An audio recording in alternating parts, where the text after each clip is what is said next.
계속해서 대구 경북 소식 전해드립니다. 대구와 경북 지역은 흐린 가운데 비가 내리고 있습니다. 오전부터 내린 비의 양은 대구 11, 청도 21, 구미 14, 안동 7mm 등이며 5에서 30mm가량이 더 내린 뒤 내일 오전쯤 차차 그치겠습니다. 낮 최고 기온은 대구 12.2도 등 10도에서 16도의 분포로 비가 내리면서 어제보다 3에서 7도가량 기온이 크게 떨어졌습니다. 내일은 오전에 비가 그친 뒤 오후부터 차차 맑아지겠고 낮 최고 기온은 대구 22도 등 18도에서 22도의 분포로 오늘보다 8도에서 10도가량 높겠습니다. 경북 외국어대학교 학교 폐쇄 결정과 관련해 학생들이 결정 철회를 요구하며 무기한 농성에 돌입했습니다. 비상대책위원회도 재정난 규명을 위해 수사를 촉구하고 있습니다. 윤태호 기자가 취재했습니다. 지난 19일 경북 외국어대 학생들이 총장이 퇴근하는 것을 막습니다. 한참 실랑이를 벌이다 총장이 다시 학교 안으로 들어갑니다. 학생들은 등록금과 법인카드 사용 내역 등 학교 회계 장부를 공개하라고 요구했지만 총장이 이를 거부하자 단체 행동에 나선 겁니다. 경북외대 총학생 비상대책위원회는 정식으로 경찰에 집회 신고를 내고 어제부터 학교 안에서 학교 정상화를 위한 농성에 들어갔습니다. 학생들은 학교 측이 재정난이 발생하게 된 배경을 밝히고 학교 폐쇄 결정을 철회하기 전까지 무기한 농성에 들어간다고 밝혔습니다. 재정난인데 왜 OT는 일본으로 OT를 보냈냐, 기숙사는 왜 지었냐, 신입생은 왜 받았냐, 이런 걸 명확하게 설명도 안 하고 그냥 재정난이라는 그 말 한마디로 넘어가려는 그 경영진에 대해서 명확하게 설명을 해달라. 교수와 교직원으로 구성된 비상대책위원회는 경찰이나 검찰이 수사를 해야 한다고 촉구하고 나섰습니다. 학교 회계팀과 기획팀 직원들이 비대위에서 빠진 만큼 회계 장부가 조작되거나 폐기될 수도 있다며 수사가 절실하다고 호소했습니다. 진정한 경영 부실인지 또는 경영하는 과정에서 비리가 있는지 그런 부분에서 명확히 빨리 밝혀줬으면 좋겠다. 이와 함께 비대위 측은 지역구 국회의원과 접촉을 시도하는 등 지역 정치권에도 학교 폐쇄 결정의 부당함을 알리고 진실 규명을 호소하기로 했습니다. MBC 뉴스 윤태호입니다. 대구시의회가 대구문화재단 대표이사 선임과 관련해 조례 개정에 나서자 대구문화재단 이사회가 공청회나 문화계 의견을 구하지 않고 일방적으로 조례 개정에 나선 것은 시대를 역행하는 것이라며 반대 성명을 냈습니다.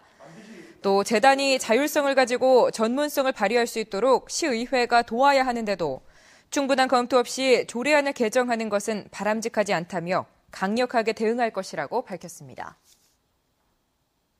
경북경찰청 사이버수사대는 교직원 공제회를 사칭한 대한교직원공제 사이트를 개설한 뒤 교직원 16,000여 명을 회원으로 가입시키고 회원 동의 없이 공제회비 명목으로 48억 원을 빼낸 혐의로 업체 대표 김모 씨 등 2명을 구속하고 7명을 입건했습니다.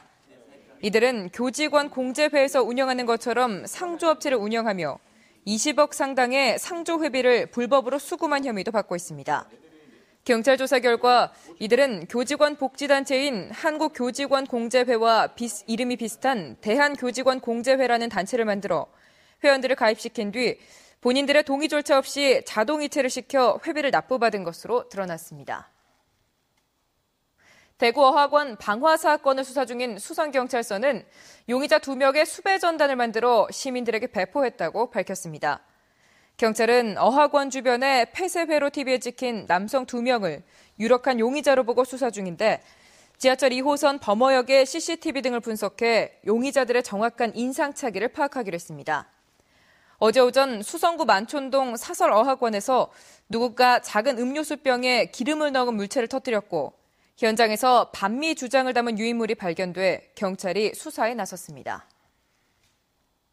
프로축구 대구FC의 신임 감독으로 청구고등학교 출신의 백종철 전 부산 아이파크 수석 코치가 선임됐습니다.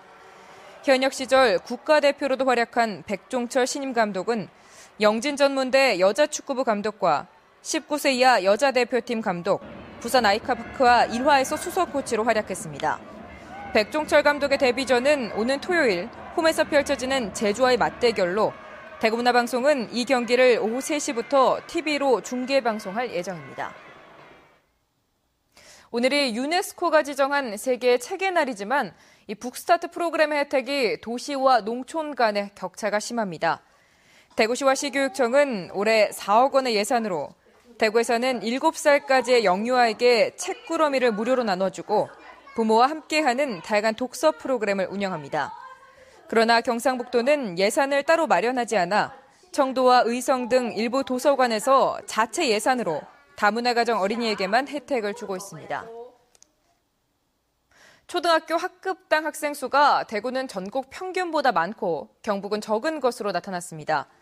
학교알림이 사이트에 따르면 지난해 대구 지역 초등학교의 학급당 학생 수는 24.6명으로 전국 평균 24.3명보다 0.3명이 많았습니다. 반면 경북은 평균 21.8명으로 전국 평균보다 적었으며 학급당 학생 수가 5명 이하인 학교도 85곳으로 나타났습니다.